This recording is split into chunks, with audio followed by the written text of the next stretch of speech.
Dr. Watkins. My name is Tracy Zumpy. Today I'm going to be talking about metacognitive strategies. Metacognitive strategies. So metacognitive, that's a big word. What does it mean? Well, metacognitive means that you are thinking about your thinking. That you're not just reading through a text, you're actually trying to connect to it. So examples of metacognitive strategies are text connections, where you personally connect to the text through your own experience. Visualization, where you might be reading a passage and you have an image in your head of what that character might look like, or you can play out what's going on in the book in your head. Inferring, where you read something and you can make a prediction about what you think that character might do.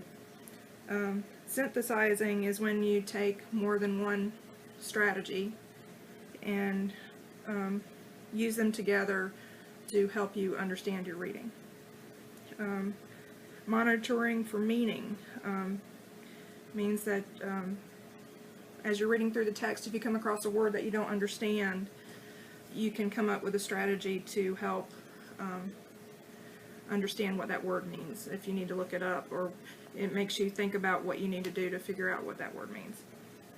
Today I'll use the strategy text connections while reading aloud chapter 9 from C.S. Lewis's The Lion, the Witch, and the Wardrobe.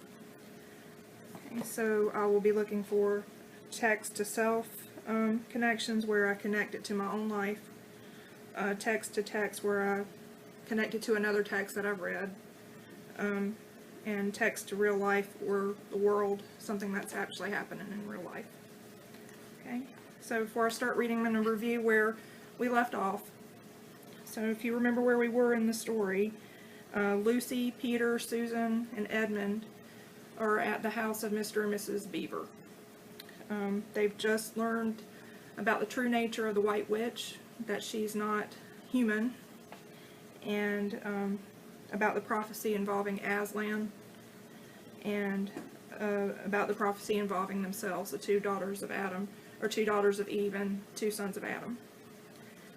They have all made plans to meet with Aslan at the stone table, and after eating dinner they all look around and they realize that Edmund has disappeared, and they're worried that he's on his way to tell the White Witch their plans. Okay, so chapter 9, in the witch's house. Okay, and now of course you want to know what had happened to Edmund. He'd eaten his share of the dinner, but he hadn't really enjoyed it because he was thinking all the time about Turkish delight. And there's nothing that spoils the taste of good ordinary food half so much as the memory of bad magic food. And he had heard the conversation and hadn't enjoyed it much either, because he kept on thinking that the others were taking no notice of him and trying to give him the cold shoulder. They weren't, but he imagined it. And then he listened until Mr. Beaver told them about Aslan, and until he had heard the whole arrangement for meeting Aslan at the stone table. It was then he began very quietly to edge himself under the curtain which hung over the door. For the mention of Aslan gave him a mysterious and horrible feeling, just as it gave the others a mysterious and lovely feeling. Just as Mr. Beaver had been repeating the rhyme about Adam's flesh and Adam's bone,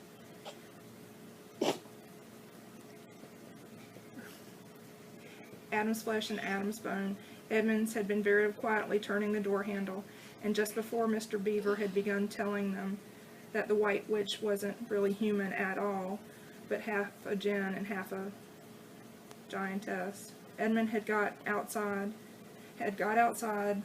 into the snow and cautiously closed the door behind him. You mustn't think that even now Edmund was quite so bad that he actually wanted his brothers and sisters to be turned to stone. He did want Turkish delight, and to be a prince, and later a king, and to pay Peter out for calling him a beast. As for what the White Witch would do with the others, he didn't want her to be particularly nice to them, certainly not to put them on the same level as himself. But he managed to believe, or pretend he believed, that she wouldn't do anything very bad to them. Because, he said to himself, all these people say many nasty things about her, and they're her enemies, and probably half of it isn't true. She was jolly nice to me anyway, much nicer than they are. I expect that she's the rightful queen, really. Anyway, she'll be better than that awful Aslan. At least that was the excuse he made in his own mind for what he was doing. It wasn't a very good excuse, however, for deep down inside him he really knew that the White Witch was bad and cruel. The first thing he realized when he got outside and found the snow falling all around him was that he had left his coat behind in the beaver's house. And of course there's no chance of going back to get it now. The next thing he realized was that the daylight was almost gone, for it had been nearly 3 o'clock when they sat down to dinner, and the winter days were short. He hadn't reckoned on this, but he had to make the best of it. So he turned up his collar and shuffled across the top of the dam. Luckily it wasn't as slippery since the snow had fallen, and to the far side of the river. It was pretty bad when he reached the far side, and it was growing darker every minute. What with that and the snowflakes swirling all around him, he could hardly see 3 feet ahead. And then there was no road, and he kept slipping into the deep drifts of snow and skidding on frozen puddles and tripping over fallen tree trunks and sliding down steep banks and barking his shins against rocks until he was wet and cold and bruised all over. The silence and the loneliness were dreadful. In fact, I really think he might have given up the whole plan and gone back and owned up to the fact and made friends with the others, if he hadn't happened to say to himself, when I'm king of Narnia, the first thing I shall do is make some decent roads. And of course that set him off thinking about being a king and all the other things he would do, and this cheered him up a great deal. He just settled in his mind what sort of palace he would have, and how many cars, and about his private cinema, and where the principal railways would run, and what laws he would make against beavers and dams, and putting the finishing touches to some schemes for keeping Peter in his place, when the weather changed. First the snow stopped, and then a wind sprang up, and it became freezing cold. Finally the clouds rolled away, and the moon came out. It was a full moon, and shining on all that snow, it made everything almost as bright as day. Only the shadows were rather confusing. He would never have found his way. He would have never found his way if the moon hadn't come out by the time he got to the other river.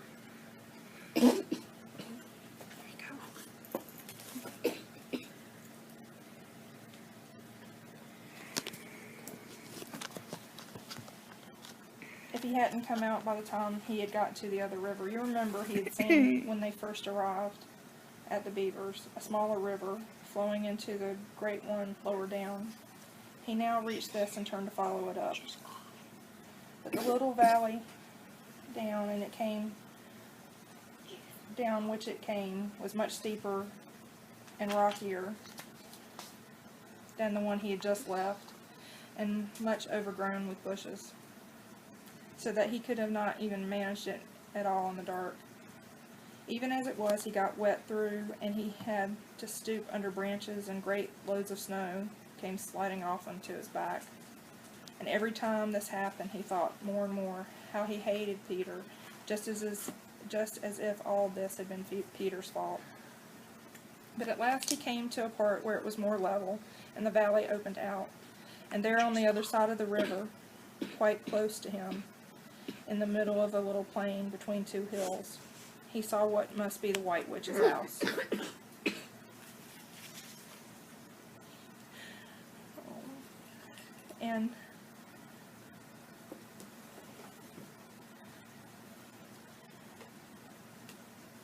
And the moon was shining brighter than ever.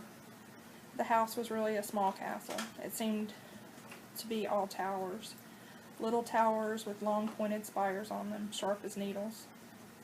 They looked like huge dunce's caps or sorcerer's caps, and they shone in the moonlight, and their long shadows looked strange on the snow. Edmund began to be afraid of the house. But it was too late to think of turning back now. He crossed the river on the ice and walked up to the house. There was nothing stirring, not the slightest sound anywhere.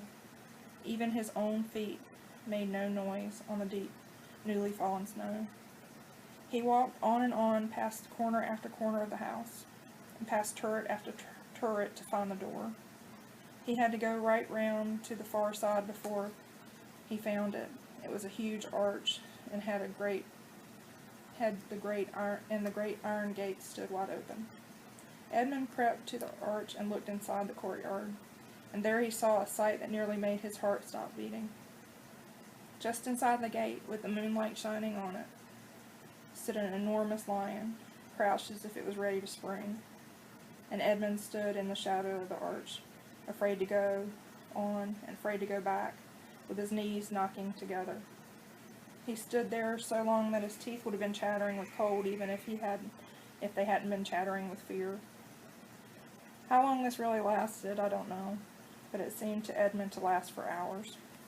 Then at last he began to wonder why the lion was standing so still. It hadn't moved 1 inch since he first set eyes on it. Edmund now ventured a little nearer, still keeping in the shadow of the arch as much as he could. He now saw, from the way the lion was standing, that it couldn't have been looking at him at all. But supposing it turns its head, thought Edmund. In fact, it was staring at something else, namely a little dwarf who stood with its back to it about 4 feet away. Aha, thought Edmund, when it springs at the dwarf, then will be my chance to escape. But still the lion never moved, nor did the dwarf.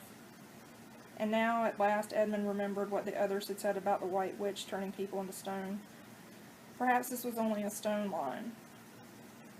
And soon he had thought that he had noticed that the lion's back and top of its head were covered with snow.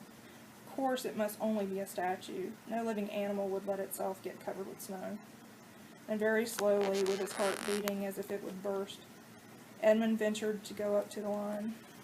Even now, he hardly dared to touch it.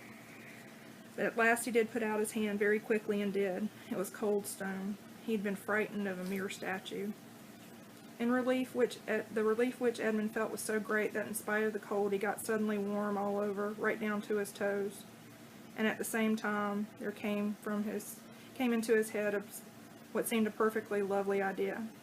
Probably, he thought, this is the great lion Aslan they were all talking about. She caught him already and turned him into stone. And that's the end of all their fine ideas about him. Pooh, who's afraid of Aslan? And he stood there gloating over the stone lion presently, and he did something very silly and childish. He took a stump of lead pencil out of his pocket and scribbled a mustache on the lion's upper lip, and then a pair of spectacles on its eyes. Then he said, "Yah, filthy old Aslan, how do you like being a stone? You thought yourself mighty fine, didn't you?" But in spite of the scribbles on the face, and the great stone beast still looked so terrible and sad and noble, staring into the moonlight, that Edmund really didn't get any fun out of jeering at it. He turned away and began to cross the courtyard. As he got into the middle, he saw that there were dozens of statues all about, standing here and there rather as the pieces stand on a chessboard, which is halfway through a game. There were stone satyrs and stone wolves and bears and foxes and catamountains of stone. There were lovely stone shapes that looked like women but were really spirits of trees. There was this great shape of a centaur and a winged horse and a little creature that Edmund took to be a dragon. and they all looked strange standing there, perfectly lifelike and also perfectly still in the bright cold moonlight. That it seemed that it was the eerie work crossing the courtyard. Right in the very middle stood a huge shape like a man, but as tall as a tree, with a fierce face and a shaggy beard and a great club in his right hand. Even though he knew that it was only a stone giant and not a live one, Edmund did not like going past it. He now saw that there was a dim light showing from the doorway in the far side of the courtyard. He went up to it, and there was a flight of stone steps going up to an open door. Edmund went up to them. Across the threshold lay a great wolf. It's all right, he kept saying to himself. It's only a stone wolf. It can't hurt me. And he raised his leg to step over it. Instantly, the huge creature rose, and with all the hair bristling along its back, opened a great red mouth and said in a growling voice, "Who's there? Who's there? Stand still, stranger, and tell me who you are." "If you please, sir," said Edmund, trembling so much he could hardly speak.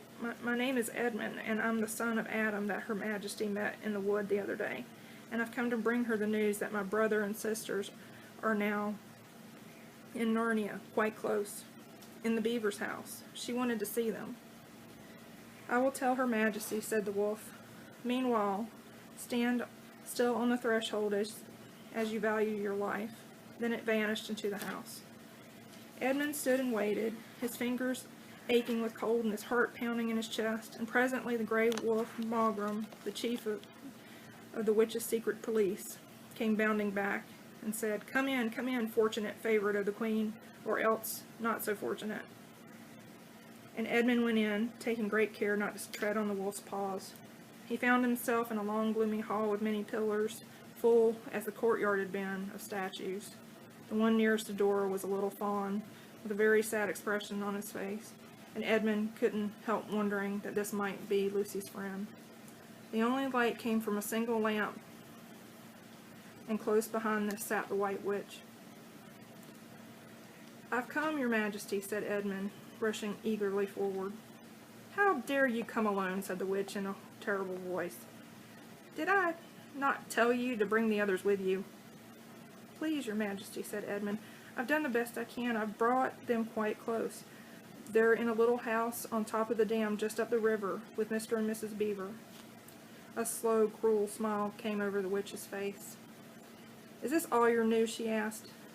"No, Your Majesty," said Edmund, and proceeded to tell her all he'd heard before leaving the beaver's house. "What? Aslan?" cried the queen. "Aslan? Is this true? If I find you've lied to me—" "Please, I'm only repeating what they said," stammered Edmund. But the queen, who was no longer attending to him, clapped her hands. Instantly, the same dwarf whom Edmund had seen with her before appeared. "Make ready our sledge," ordered the witch, "and use the harness without bells." Okay. Right, so with text connections, text to self, a connection I can make with this particular text. Lion, the Witch, and the Wardrobe.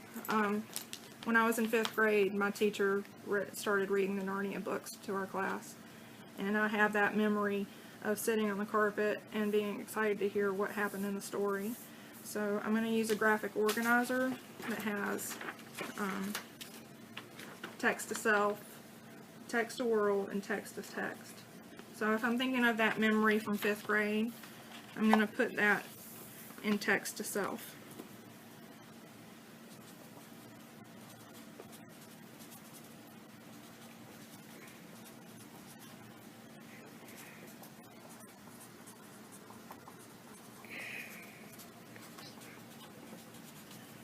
So my 5th grade memory of hearing that story would go under text to self. Text to text. Actually, one of my students the other day brought this up. He came up and said, "Mrs. Zumpy, this sounds a lot like another story I've heard with a lion and a witch." And I'm like, okay, what text are you talking about? And he said, "Oh, you know, Wizard of Oz, and like it is a similar story to the Wizard of Oz. You've got this group, they're on a mission, there's an evil witch, so it is very similar in some ways to the Wizard of Oz. So I'm going to put that under text to text, Wizard of Oz connection.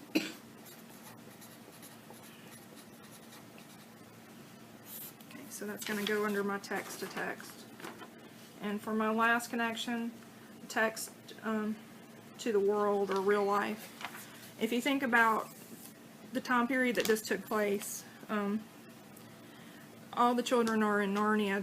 They're preparing to battle the White Witch, but outside the wardrobe, World War II was going on. So there's a battle being fought outside the wardrobe too. So that's a way that it connects to real life. So I'm going to put outside the wardrobe.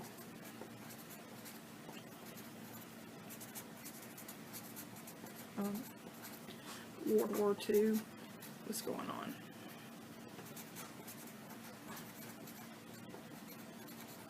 Okay. Right. So why is it important to use metacognitive strategies? They help you connect to the text. You're not just skimming over it, reading it. You're actually making personal connections. It helps you remember it, and it helps you really truly understand the story and the motivation of the characters. So that's really all I have for my lesson. Thank you for your time, and I hope you have a great weekend. Thank you.